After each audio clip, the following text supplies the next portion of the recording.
여러분, 인간은 누구나 이기적입니다. 동의하십니까? 자, 그런데 그토록 이기적인 사람이 이타적인 사람이 되는 순간이 있습니다. 여러분, 언제일까요? 누군가를 사랑하면 그토록 이기적인 인간이 이타적인 사람으로 변하게 됩니다. 여러분, 혹시 김치찌개 좋아하세요? 네, 좋아하나 봐요. 곰마을이 특히 좋아하는 것 같습니다.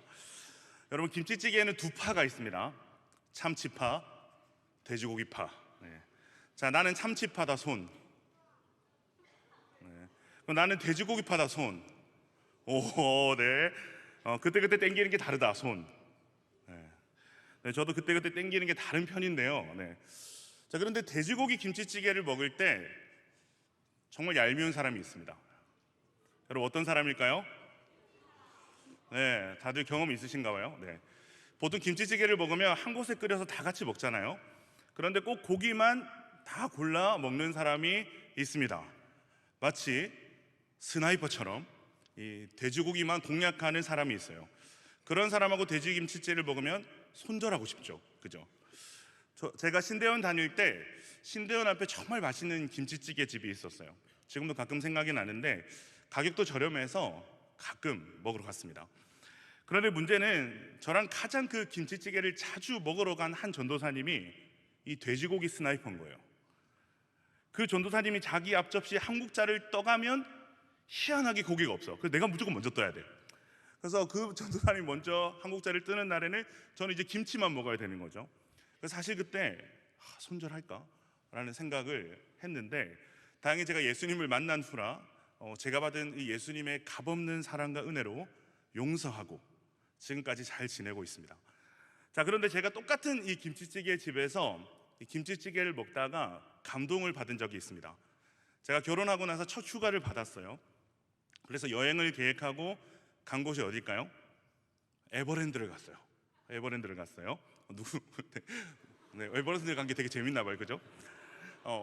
여러분, 에버랜드랑 저희 신대원이 되게 가깝거든요. 그래서 신대원도 같이 한번 걸어보고 그 문제의 김치찌개 집에서 아내랑 식사를 했어요. 근데 제가 거기서 너무너무 큰 감동을 받은 거예요. 왜 감동받았을까요? 네, 저희 아내가 김치찌개 안에 있는 고기를 거의 다 골라서 제 앞접시에 올려주는 거예요. 네. 그러면서 많이 먹으라고 자기는 거의 먹지도 않고 저의 이 접시에 올려주더라고요. 제가 거기서 이전에 그 상처가 치유되면서 울 뻔했어요. 네. 이 사람이 나를 진짜 사랑하는구나 라는 것을 느꼈습니다. 어떻게 김치찌개에 돼지고기를 싹싹 긁어서 내 앞에 다 줄 수 있는 것인가? 이 사람이구나. 이 사람에게 나의 전 인생을 쏟아야겠구나. 그래서 그날 밤에 잠자리에 들면서 아내한테 이렇게 고백했습니다. 여보, 나 사랑해줘서 고마워. 당신은 나를 정말 사랑하는 것 같아. 그랬더니 아내가 물어보는 거예요. 갑자기 왜 그러냐고. 당신이 오늘 김치찌개를 내 앞접시에 다 건져서 올려줄 때 당신이 나를 얼마나 사랑하는지를 알게 됐어 라고 수줍게 제 마음을 고백했습니다. 여러분, 사랑이란 이런 거예요. 돼지 김치찌개를 먹을 때 상대방에게 고기를 골라줄 수 있는 것, 상대방의 고기를 듬뿍 떠서 줄 수 있는 것, 여러분, 이게 사랑인 줄 믿습니다. 내 중심이 아니라 상대방 중심이 되는 거예요. 여러분, 사랑을 하면 그렇습니다. 좋은 걸 봐도 그 사람이 생각이 나고, 맛있는 걸 먹어도 그 사람이 생각이 나고, 이 걱정스러운 뉴스를 접하면 또 그 사람이 생각이 나고. 자, 그렇다면 여러분, 우리가 하나님을 사랑하면 우리에게 어떤 일이 일어나야 될까요? 뭘 해도 하나님이 생각나는 거예요. 어떻게 하면 하나님이 기뻐하실까? 어떻게 하면 하나님이 좋아하실까? 하나님이 나를 어떻게 생각하실까? 그렇다 보니까 당연히 주님의 말씀이 내 삶의 기준이 되고 우선순위가 되는 거죠. 예수님께서 요한복음 14장 15절에 이러한 말씀을 하셨습니다. 너희가 나를 사랑하면 나의 계명을 지키리라. 주님을 사랑하면 주님의 계명을 지킨대요. 주님을 사랑하니까 주님의 말씀을 따라 살고 싶은 거예요. 그래서 주님이 기뻐하시는 것이면 어떻게든 하려고 하고, 주님이 싫어하시는 거라면 어떻게든 안 하려고 하고, 여러분, 이러한 삶의 아름다운 이야기들을 경건이라고 하는 거예요. 자, 그렇기 때문에 진정한 경건은 하나님을 사랑하지 않으면 불가능한 것입니다. 흉내는 낼 수 있어도 하나님이 받으시는 진정한 경건은 아닌 거예요. 왜냐하면 하나님이 보시는 건 우리의 행위가 아니거든요. 우리의 중심, 우리의 마음입니다. 여러분, 가장 큰 계명이 무엇입니까? 힘을 다해, 뜻을 다해, 목숨을 다해 여호와를 사랑하는 거죠. 왜 하나님께서 이것을 가장 큰 계명으로 주셨을까요? 네, 하나님이 가장 원하시는 것이 우리가 하나님을 사랑하는 것이기 때문입니다. 그런데 오늘 본문의 이스라엘 백성이요, 그것을 놓쳤습니다. 경건의 모습은 있습니다. 그런데 그 경건의 원동력, 하나님을 사랑하는 마음을 잃어버렸습니다. 하나님을 우상화했고 신앙을 종교화했습니다. 어느 정도인가 하면 블레셋과 전쟁이 일어났는데 이 실로에 있는 언약궤를 그 전장까지 들고 들어옵니다. 여러분, 언약궤를 함부로 옮기면 될까요, 안 될까요? 안 돼요. 그런데 이스라엘 장로들이 생각하기를 언약궤를 이 전장 가운데 가지고 오면 전쟁에서 이길 것 같은 거예요. 언약궤를 부적 취급한 거죠.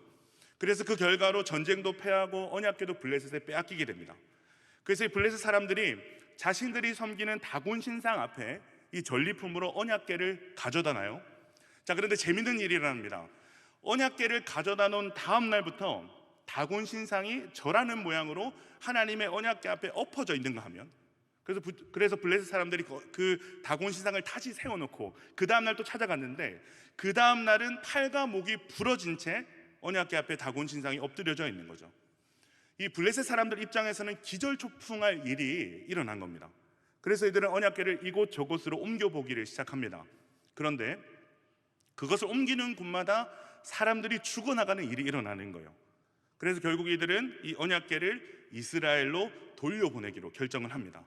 자, 그런데 마음대로 옮기다가는 큰일 날 것 같으니까 하나님의 뜻을 점쳐서 이 벳세메스라는 곳으로 이동시키는 준비를 하는 거예요. 자, 어떤 방법으로 점을 치느냐? 새끼를 낳은 지 얼마 되지 않은 이 젖이 나는 암소 2마리에게 수레를 메우게 하고요, 이스라엘 방향을 보게 하는 겁니다. 그리고 반대편에는 아직 젖도 못한 송아지들이 있는 거예요. 자, 여러분 한번 생각해 봅시다. 일반적인 상황이라면 어미소가 어디로 갈까요? 당연히 자신의 새끼가 있는 곳으로 가겠죠. 자, 지금 블레셋 사람들이 뭘 시험하는 거예요? 모성애를 이용해서 하나님의 마음을 점치고 있는 겁니다. 이 강한 모성애임에도 불구하고 어미소들이 이스라엘 방향, 그 벳세메스 쪽으로 올라간다면 자기들이 당한 이 모든 재앙은 이스라엘의 신 여호와가 내린 것이고, 그렇지 아니하면 이 모든 재앙은 우연에 불과한 것이다. 물론 잘못된 방법입니다. 그러나 그렇게라도 해서 하나님의 뜻을 알고 싶은 거겠죠. 자, 그런데 놀라운 일이 일어납니다. 사무엘상 6장 12절 말씀을 한번 볼까요? 사무엘상 6장 12절 말씀입니다. 우리 같이 한번 읽어볼까요? 시작. 암소가 벳세메스 길로 바로 행하여 대로로 가며 갈 때에 울고 좌우로 치우치지 아니하였고 블레셋 방백들은 벳세메스 경계선까지 따라가니라. 여기서 가다라는 말은 히브리어로 할로크라는 단어입니다. 그런데 여기 있는 갈대라는 단어에 사용되는 히브리어는 이 할로크의 완료형인 할루크라는 단어를 쓰고 있습니다. 자, 여러분, 이것이 무엇을 뜻할까요? 이 젖나는 암소들이 쉬지 않고 계속 걸어갔다라는 겁니다. 멈추지 않고. 6장 12절에 뭐라고 나와 있죠? 울고 좌우로 치우치지 아니하였다. 여러분, 젖이 나는 암소기 때문에 두고 온 새끼를 향한 강한 모성애가 작용하고 있습니다. 그래서 눈물을 뚝뚝 흘리는 거예요. 우는 거예요. 그런데 새끼들과 반대 방향에 있는 벳세메스로 가는 발걸음을 지체하지 않는 거예요. 여러분, 하나님의 사랑을 제외하고요, 세상에서 가장 강한 내면의 힘 중에 하나는 저는 모성애라고 생각합니다. 제가 살아보니까 부성애는 모성애에 비할 바가 못 됩니다. 그렇기 때문에 이 암소들이 모성애를 거스르고 이스라엘로 간다는 것은 상당히 중요한 의미가 있는 거예요. 아직 젖도 못된 새끼를 향해 가지는 모성애보다 하나님께서 당신의 백성에게로 돌아가시고자 하는 마음이 어떻다는 거예요? 비교도 안 될 만큼 크다라는 것을 말하고 싶은 겁니다. 그렇기 때문에 하나님의 언약궤가 돌아가고자 하는 벳세메스를 향해 이 암소들이 울며 치우치지 않고 걸어가는 겁니다. 제가 이 장면을 묵상하면서 얼마나 마음이 뭉클했는지 몰라요.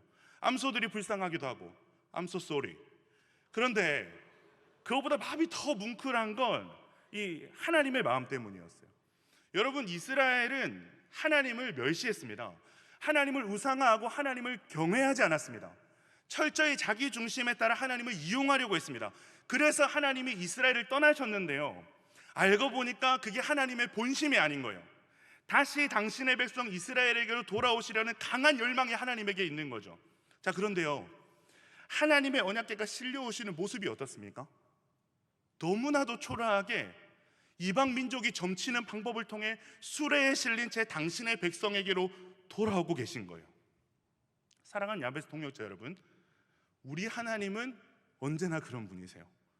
우리가 하나님을 멸시하고 우리가 하나님을 이용하려 할 때 하나님은 진노하시고 슬퍼하시지만 우리를 향한 사랑은 변치 않는 거예요. 우리가 하나님과 함께할 상태가 아니라서 잠시 우리를 떠나셨다고 할지라도 우리에게 돌아오시고자 하는 그 마음이 세상의 그 어떤 의지보다 강하신 거죠. 그래서 이토록 초라한 수레에 실려서라도 끝끝내 자신의 백성으로 돌아오시고 마시는 거죠. 저는 이 법궤가 옮겨지는 사건을 보면서 예수님의 십자가가 생각났습니다. 하나님을 멸시하고 하나님을 떠난 우리에게 하나님이 찾아오신 사건이 여러분 십자가 아닙니까?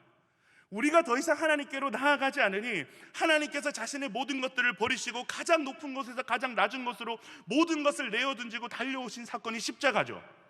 그 놀라운 열심과 의지가 오늘 우리를 살게 하는 거죠. 자, 그렇게 하나님의 법궤가 벳세메스 지역으로 들어오는 것을 본 그 벳세메스 사람들이 그 암소를 잡아 하나님께 번제를 드립니다. 자, 그리고 나서 어떤 일이 일어날까요? 우리 6장 19절 말씀 같이 한번 읽어볼까요? 6장 19절입니다. 시작. 벳세메스 사람들이 여호와의 궤를 들여다본 까닭에 그들을 치사 70명을 죽이신지라 여호와께서 백성을 쳐서 크게 살육하셨으므로 백성이 슬피 울었더라. 벳세메스 사람들이 암소를 잡아서 번제를 드리고 여호와의 궤를 열어보는 거예요. 여러분, 언약궤는 함부로 만져서도 열어봐서도 안 되는 거룩한 성물입니다. 그런데 그 언약궤를 열어버린 겁니다. 그래서 어떻게 됩니까? 하나님이 이들을 크게 치셔서 살육하십니다. 여러분, 벳세메스라는 이 지방은요, 여호수아 시대 때 제사장 아론의 자손에게 분배된 성읍입니다. 그렇기 때문에 그곳에 사는 사람들은 제사를 수정두는 레위 사람들이었다라는 거죠. 여러분, 레위 사람들이 뭐 하는 사람입니까? 하나님을 섬기고 제사를 드리는 일에 대해서 전문가여야 되는 사람입니다. 누구보다 잘 알고 있어야 되는 사람들이에요.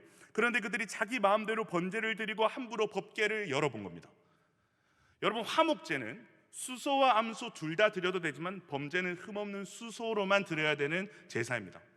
그런데 그들은 눈에 보이는 암소로 범죄를 드렸고, 번제를 드리고 나서 우리가 이 정도 했으니까, 하나님의 언약궤가 여기까지 돌아오셨으니까 하나님이 기뻐하시겠지라는 마음으로 궤를 마음대로 열어본 겁니다.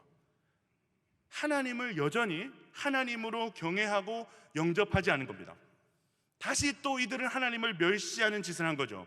그래서 법궤를 들여다본 자리에 있는 모든 벳세메스 백성들은 죽임을 당합니다. 그리고 이 일로 인해서 온 이스라엘이 충격을 받습니다. 자기들이 좋으니까 하나님도 좋을 거라고 생각하고 자기 중심적으로 하나님을 대하던 모든 이들이 하나님을 두려워하기 시작합니다. 우리 6장 20절 말씀 같이 한번 볼까요? 6장 20절입니다. 시작. 벳세메스 사람들이 이르되 이 거룩하신 하나님,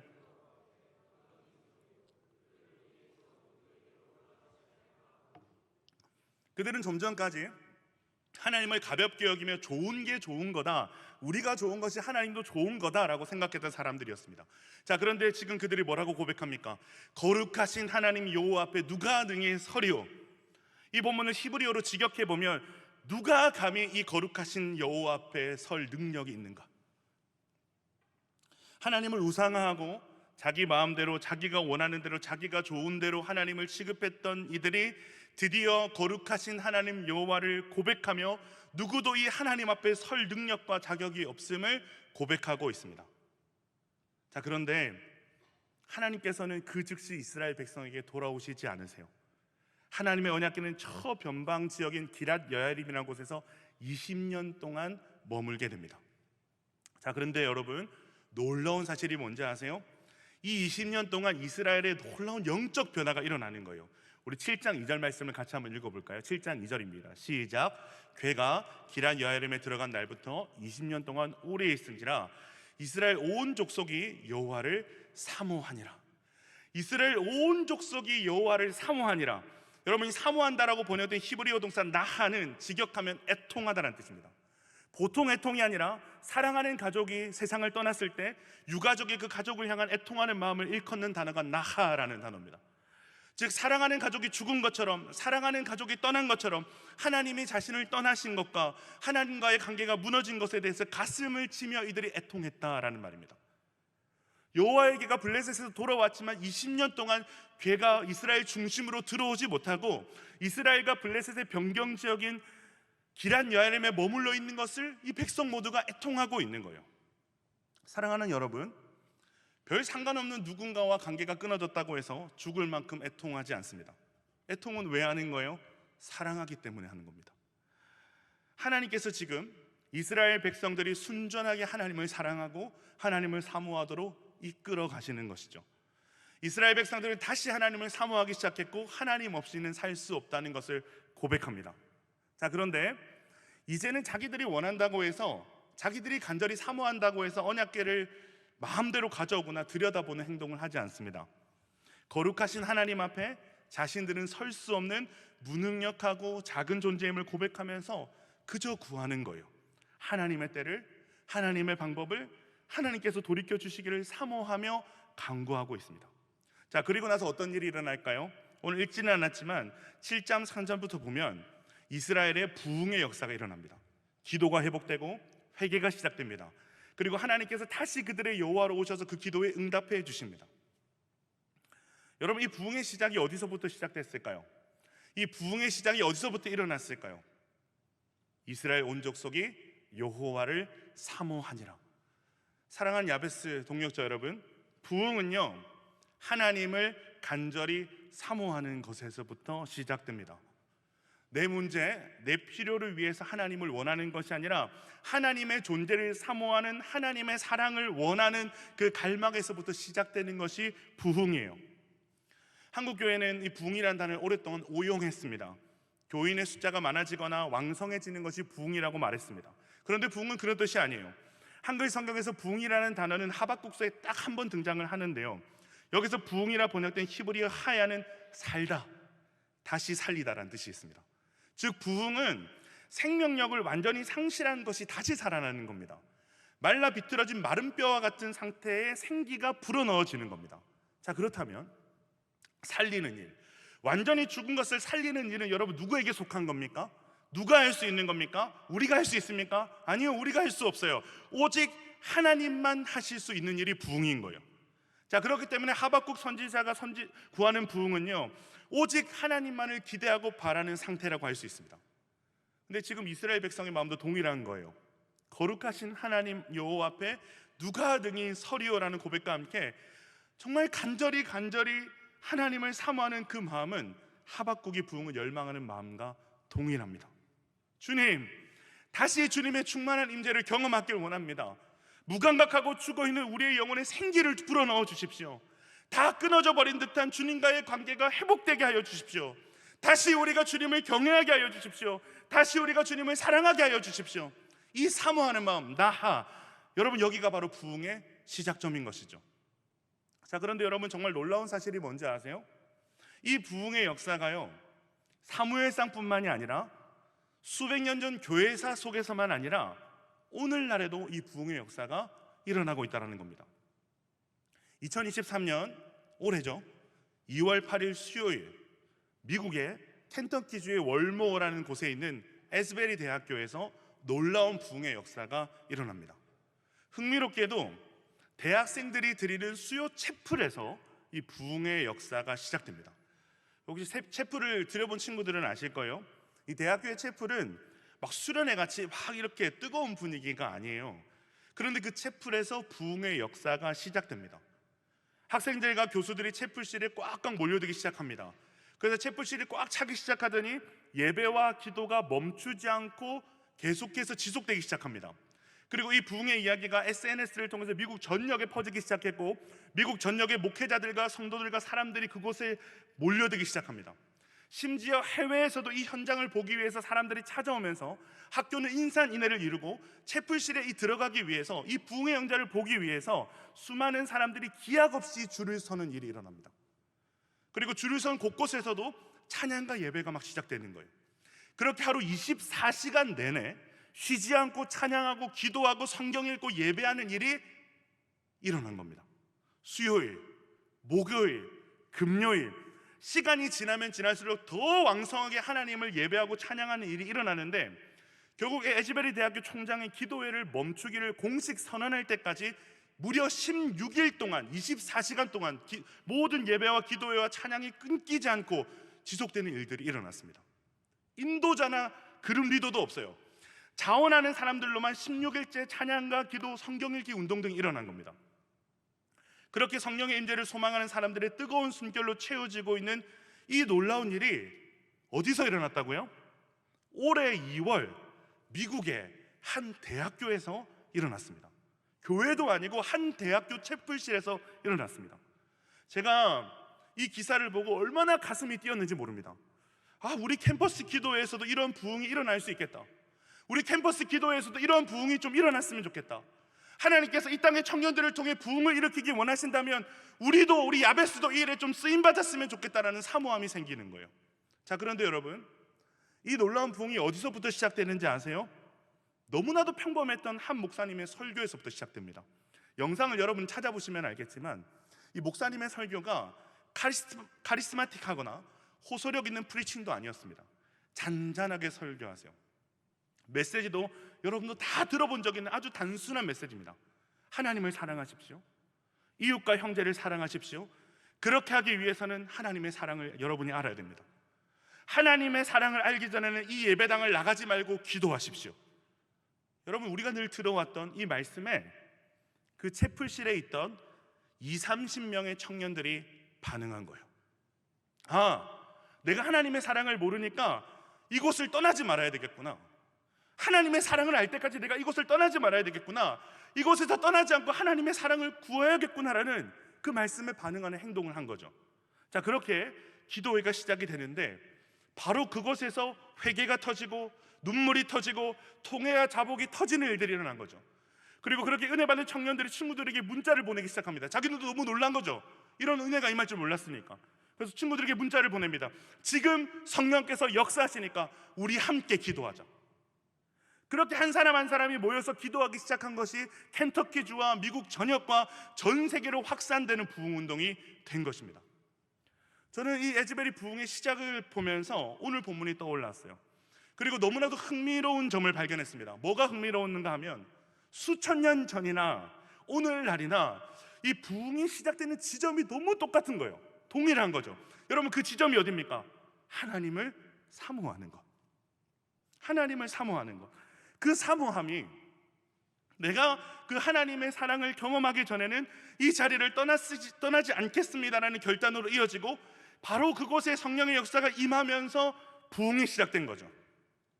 여러분, 물론 진정한 부흥은요, 삶 속에 나타나는 열매로 평가되어야 됩니다. 가정과 사회와 세상에서 그리스도의 형상을 반영하는 증인으로서의 삶, 그로 인해서 사회 전반에 걸쳐 누룩처럼 번져가는 하나님 나라의 영향력이 부흥의 진정성을 증명해 주는 겁니다. 자, 그래서 이 에즈베리 운동에 대해서 이것은 부흥이 아니다라고 주장하시는 분들도 계십니다. 그런데 이렇게 주장하시는 분들이 간과하고 있는 분명한 사실이 있어요. 여러분, 부흥의 열매는 그냥 아무 일도 일어나지 않는 채 나타나지 않는다는 거죠. 하나님의 임재와 사랑을 깊이 체험하는 예배의 자리, 기도의 자리에서 부흥의 역사는 시작된다는 것입니다. 찬양과 기도, 말씀, 그리고 회개, 눈물의 간증, 주님을 향한 사랑의 고백과 같은 일들이 없으면 부흥의 열매도 기대할 수 없는 겁니다. 여러분, 그 시작이 어디라는 거예요? 여호와를 사모하는 것, 하나님의 사랑을 사모하는 것. 그냥 사모하는 것이 아니라 하나님의 사랑을 경험하지 못하면 내가 이곳을 떠나지 않겠습니다라는 열렬한 사모함. 이스라엘 백성들이 20년 동안 사무치게 하나님을 사모했던 그 나하, 사랑하는 누군가를 사무치게 그리워하는 그 사모함, 그 사모함이 부흥의 문을 여는 열쇠였다라는 것입니다. 사랑하는 야베스 동역자 여러분, 여러분의 신앙은 어떻습니까? 하나님을 열렬히 사모하십니까? 하나님의 은혜가 식어지고 하나님의 사랑이 느껴지지 않는 것에 대한 이 사무치는 사모함이 있습니까? 그 사랑을 회복하기 전에는 내가 주님 앞을 떠나지 않겠습니다라는 결단이 있습니까? 저는 이 이스라엘 백성의 부흥 이야기가 오늘날 여러분과 같은 시대를 살아가고 있는 한 대학교에서 일어났다는 것에 대해서 정말 미치도록 가슴이 뜁니다. 그래서 기회가 된다면 주일마다 부흥에 대한 설교를 여러분과 나누고 싶어요. 저는 여러분이 부흥의 세대가 되기를 바랍니다. 여러분과 같은 20대 대학 청년들의 부흥 이야기가 여러분의 가슴도 좀 울렸으면 좋겠습니다. 이 부흥의 이야기에 여러분의 가슴도 좀 뜨거워졌으면 좋겠습니다. 사랑하는 여러분, 부흥을 사모하십시오. 하나님의 사랑을 알기를 사모하십시오. 하나님을 사랑하기를 사모하십시오. 예배가 끊이지 않고, 기도가 끊어지지 않고, 찬양이 끊이지 않는 내가 하는 것이 아니라 성령의 강력한 임재와 역사에 동참하는 일들이 주님, 오늘 저에게도 일어나기를 원합니다라고, 우리 야베스와 캠퍼스 곳곳에서 일어나기를 원한다고 여러분, 우리 모두가 함께 사모했으면 좋겠습니다. 성령께서 오셔서 우리의 영혼을 소생시키시고 우리의 죽은 예배를 회복시키시며 하나님을 향한 뜨거운 사랑을 회복시키는 일들을 이 나하의 마음으로 뜨겁게 사모하는 거죠. 사랑하는 여러분, 그거 아세요? 하나님은요, 여러분을 사모하세요. 하나님이 여러분을 사모하세요. 얼마나 사모하시는지 전난 암소의 모성애를 꺾고 그 모성애를 거슬러 저 패역한 이스라엘 백성을 향해서 하나님이 달려오시잖아요. 초라한 술에 실려서라도 당신을 멸시한 백성이라고 할지라도 끝까지 돌아오시잖아요. 하늘 영광 다 버리시고 우리의 모든 죄를 다 지시고 십자가에 달리시면서까지 우리를 향해 달려오시는 분이 여러분의 하나님이십니다. 저는 확신합니다. 이 부흥의 역사는요, 우리를 향한 하나님의 사모함과 하나님을 향한 우리의 사모함이 만날 때 일어나는 거예요. 그렇기 때문에 결국 우리만 다시 하나님을 사모하면 되는 거예요. 왜냐하면 오늘도 여전히 하나님의 열렬한 사모함이 저와 여러분을 향하고 있기 때문에 우리도 이제 그 하나님을 사모하고 원하는 거예요. 사랑하는 여러분, 하나님을 사모하십시오. 부흥을 사모하십시오. 종교화되고 형식화되어 무미건조하고 바닥을 긁는 종교 생활을 이제 끝내고 성령의 강력한 임재 안에 다시 뜨겁게 주님의 사랑이 부어지고 다시 우리의 영혼이 소생케 되고 눈물과 기쁨이 회복되고 기도와 찬양이 끊이지 않는 부흥을 우리 모두가 사모하기 시작할 때 오늘 우리에게도 오늘 이 자리에서 그 놀라운 부흥이 시작하게 될 줄로 믿습니다.